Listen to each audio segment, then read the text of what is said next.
तो दोस्तों latest launch मोटो G45 और Oppo K12X के बीच होने जा रहा है एक कमाल का जबरदस्त स्पीड टेस्ट। सबसे पहले शुरुआत करते हैं दोनों ही डिवाइसेस के रीस्टार्ट टेस्ट से। और यहाँ पर जब तक दोनों डिवाइस होते हैं रीबूट, मैं आपको बताता चलूँ कि मोटो G45 में आपको मिलता है स्नैपड्रैगन का 6S Gen 3 प्रोसेसर, वहीं Oppo K12X में आपको मिलता है Dimensity का 6300 प्रोसेसर।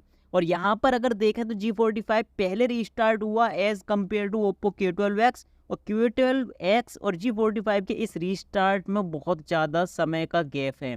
इसके अलावा आगे बात करेंगे गेमिंग Antutu मल्टीटास्किंग परफॉर्मेंस के बारे में। और यहाँ सबसे पहले शुरुआत करते हैं Antutu बेंचमार्क स्कोर्स से। और Antutu बेंचमार्क स्कोर्स की बात करें तो टोटल यहाँ Oppo K12X का ज़्यादा है मोटो G45 से। अब सबसे पहले अगर CPU स्कोर्स की बात करें तो 1,58,000 है G45 का, K12X का है 1,48,000।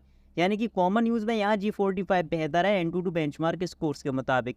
लेकिन अगर गेमिंग की बात करें यानी कि GPU स्कोर्स की, तो G45 का स्कोर है 59,000, वहीं K12X का स्कोर है 85,000। अब यहाँ बहुत बड़ा डिफरेंस है। अब ये डिफरेंस क्यों है वो मैं आपको बता देता हूँ। G45 का यूज किया गया है यहाँ पर 8GB रैम वाला वेरियंट, और इसीलिए यहाँ पर Antutu 3D का स्टैंडर्ड वर्जन रन होता है। जबकि K12X का यूज किया गया है 6GB रैम वाला वेरियंट, इसीलिए वहाँ पर 3D का लाइट वर्जन रन होता है। अब 3D लाइट वर्जन सपोर्ट करता है K12X को प्रॉपरली, इसीलिए स्कोर्स वहाँ पर आपको एकदम प्रॉपर मिले हैं।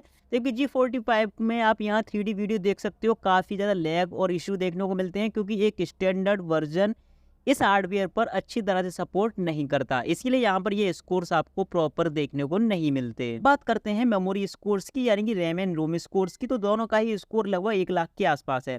साथ ही साथ अगर रोम की यानी कि इंटरनल स्टोरेज की रीड एंड राइट स्पीड की बात करें तो उसका स्कोर भी दोनों का लगभग सेम ही है। Antutu बेंचमार्क के स्कोर्स के बाद थोड़ी सी बात कर लेते हैं कि प्रैक्टिकली दोनों डिवाइसेस कैसा परफॉर्म करते हैं। तो ये कुछ एप्लीकेशंस हैं जो मैंने दोनों ही डिवाइसेस पर लोड करके देखे हैं, और देखते हैं कि किस डिवाइस पर एप्लीकेशन पहले लोड होते हैं। तो अभी तक ये तीनों एप्लीकेशन G45 पर पहले लोड हुए। कैमरे का एप्लीकेशन भी यहाँ G45 पर पहले लोड हुआ as compared to Oppo K12X। Again clock भी G45 पर पहले लोड हुई।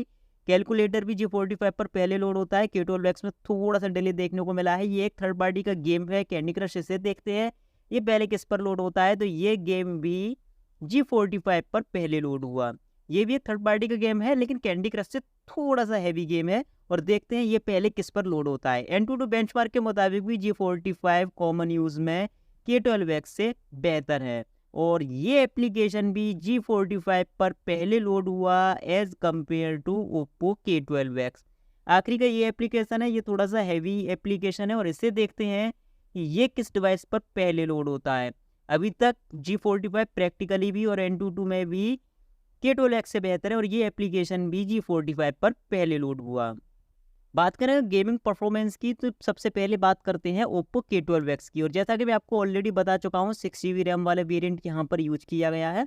और अगर इस गेम की बात करें तो मीडियम ग्राफिक्स सेटिंग्स पर पहले मैंने ये गेम Oppo K12X पर रन किया, और किसी तरह का कोई इशू देखने को नहीं मिला। ग्राफिक्स काफ़ी ठीक ठाक देखने को मिले, और मीडियम ग्राफिक्स तक के गेम्स आप अपने Oppo K12X पर रन कर सकते हो। लेकिन सेम गेम जब मैंने हाई ग्राफिक्स पर स्विच किया तो वहाँ पर इशू देखने को मिलते हैं, और इशू भी इतना नहीं कि माइनर लैग या माइनर इशू के साथ आप गेम प्ले कर पाओ।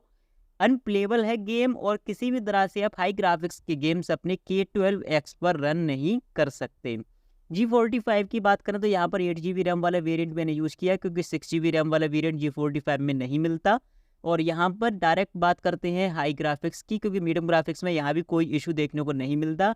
और हाई ग्राफिक्स की भी बात करो तो K12X के कंपैरिजन में यहाँ बहुत स्मूथ परफॉर्मेंस देखने को मिली है, और माइनर लैग या फिर कहें थोड़े बहुत लैग के साथ आप हाई ग्राफिक्स के गेम्स भी G45 पर रन कर सकते हो। एटलीस्ट आपको K12X से बेहतर ही परफॉर्मेंस देखने को मिलेगी गेमिंग के लिए G45 पर। अब बात कर लेते हैं मल्टीटास्किंग परफॉर्मेंस की। तो ये कुछ एप्लीकेशंस हैं दोनों ही डिवाइसेस के बैकग्राउंड पर रन हो रही हैं, जैसा कि आप यहाँ देख सकते हो। और यहाँ पर दोनों ही डिवाइसेस पर ये एप्लीकेशन लोड करके देखेंगे कि किस डिवाइस के बैकग्राउंड पर ये अभी भी बने हुए हैं, और किस डिवाइस के बैकग्राउंड से ये क्लोज हो चुके हैं।